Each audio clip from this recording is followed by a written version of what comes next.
Salut, Jimmy pour la Freeride. J'ai testé la custom chez Burton, qui est la planche, la valeur sûre chez eux. Donc c'est un petit moment que je n'étais pas monté dessus. Je me suis dit tiens, allez, je vais me faire une petite custom, je vais voir ce que ça donne.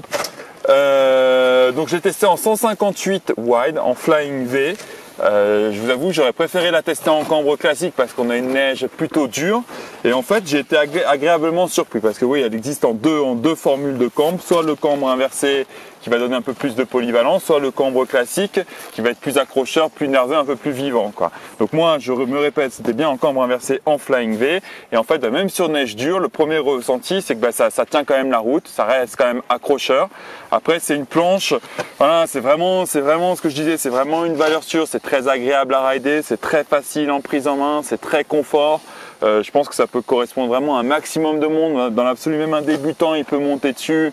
Alors qu'on a quand même un light carbone, on peut se dire ça peut être une planche un peu raide, un peu technique. En fait, pas du tout, quoi.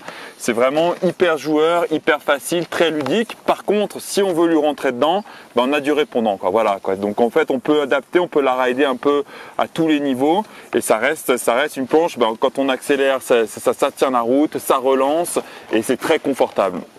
On a pu faire quelques petits passages en poudreuse et là on voit l'intérêt quand même du Flying V, c'est que la planche déjauge toute seule, on force pas sur la jambe arrière.